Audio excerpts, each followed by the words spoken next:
What's going on, everybody? Just doing another video. This time is going to be on Androstenedione, or A-1. A-1 is how it's colloquially termed on the internet and various message boards across the internet. Androstenedione. I think I'm saying that right. If not, somebody please correct me. What is Androstenedione? The uses and the effects, popular myths about them, and tips are the basic things that I'm going to cover in this video. First off, I want to make a statement saying that I'm a huge believer in pheromones.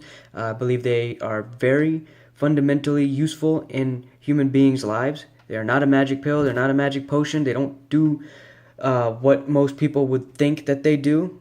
However, they do very much complement your everyday life, and they give you that leg up in your life to get what you want. Anyway, I'll go ahead and get started.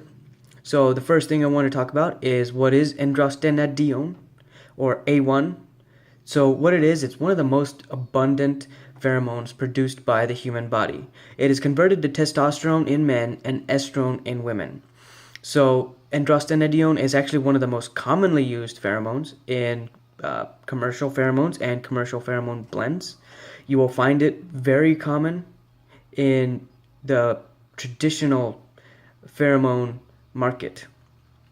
And I say traditional, but what I mean by that is, like, this is something that you'll find in your diamagnetic soap, pheromone soap.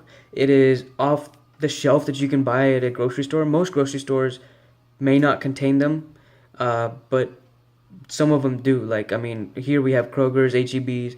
Some Krogers have them, some Krogers don't. Some H-E-B's have them, some H-E-B's don't. I don't exactly know what influences that shop to have them in stock, but it's like $10, under $10, and you can actually buy it and I mean, see for yourself. However, I do want to warn that androstenedione in diamagnetic is not titrated. It's no way to know what dose you're going to be applying on you.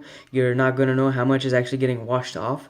So as far as scientifically understanding what the pheromone molecule is doing at what concentration is almost impossible with that product. But it's a good gateway into understanding what androstenedione does. And I personally have not used it. I would rather go for much more sophisticated pheromone products, mostly from Pheromone XS, but I do have some from other vendors as well. So let's get right into it, the effects and uses of androstenedione. So one of the most common effects that you'll find purported about this molecule is its effect on imprinting. Imprinting, if you're not familiar with it, is basically taking a capture of you and just like imprinting it on your target. Now, what that would mean from a guy to girl standpoint is that a girl would experience being in a moment with the man wearing the androstenedione, and what it would do is basically imprint that man's signature or that man's personality or picture into the woman's mind. What that would be able to do later on is that when a woman would be thinking randomly, she may think of that man who was wearing the androstenedione because he had effectively imprinted on her. Now, the imprint effect works way better when it's repeated exposures, so expecting yourself to be imprinted after the first exposure may not necessarily be true. However, if you have a very emotionally charged personality, emotions and imprinting go hand in hand. So whether it's a good emotion or a bad emotion, if you imprint yourself, or if you are emotionally charged, it automatically imprints. Not automatically, it is a factor that helps imprint on a woman. Another effect is crushing.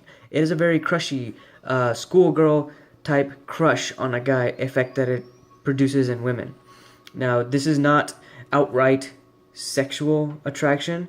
This is little girl attraction. Not that young, maybe like 18, maybe just like 16, 17, just starting to develop feelings for boys. Like that kind of crushy type emotion towards men. It also produces comfort in women, especially women who are on their menstrual cycle. In women that are experiencing menstruation or their period, PMS symptoms, androstenedione has been reported widely to help comfort the woman's PMS levels and PMS symptoms. This molecule also does have a reported negative side effect, and that is depression in men.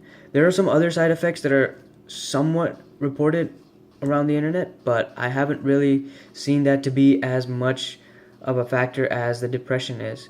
Now, what it is that some people are just extremely sensitive, men specifically. Women don't seem to get this reaction. Men seem to be more prone to being depressed after wearing the androstenedione. This is a turnoff for a lot of men to use products with A1 in it. However, it still gives the effect that it's desired for.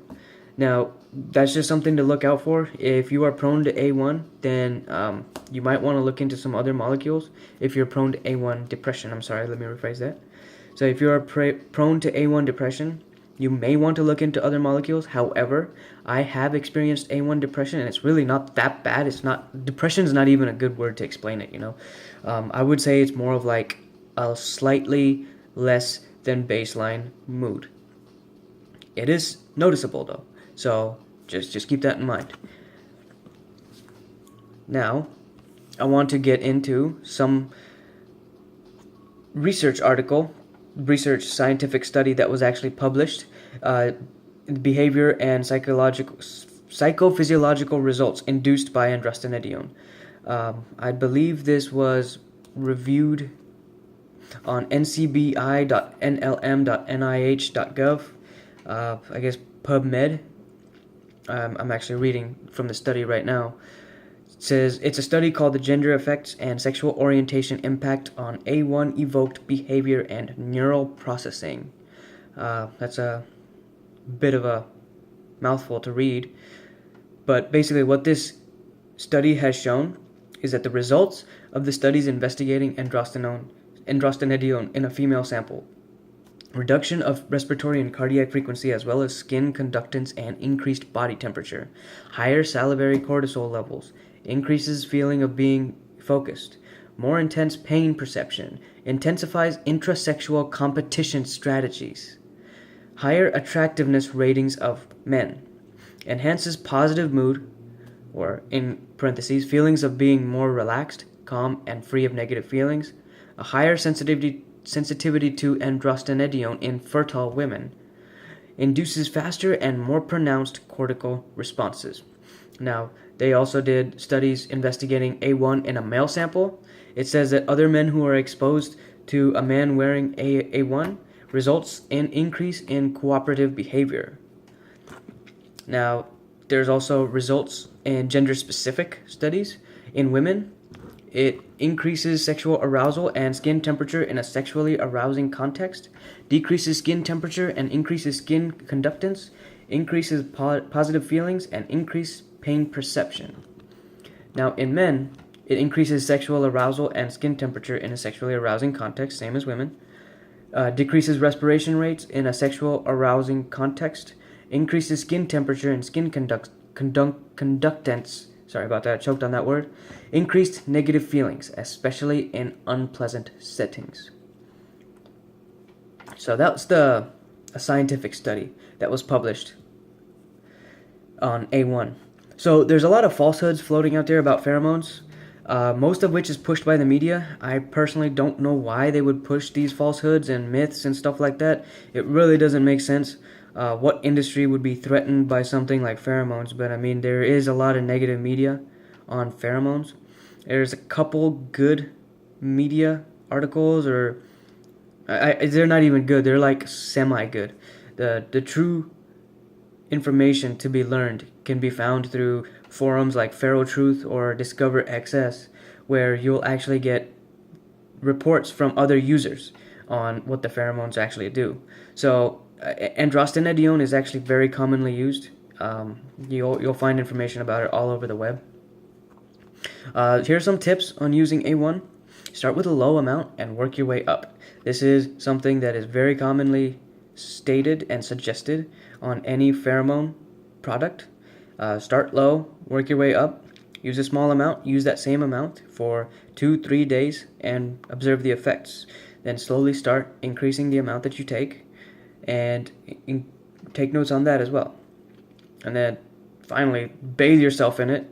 See if that works. Usually it ends up in overdose or ghosting, but you won't know what level that is for you until you try it and find out. So most importantly, have fun. Pheromones are all about improving the overall quality of your life. Don't lust for the results. Like I said earlier in this video, they are not a magic pill. They are not the be-all, end-all to all my problems ever. No, they're actually just small tools that are instrumental.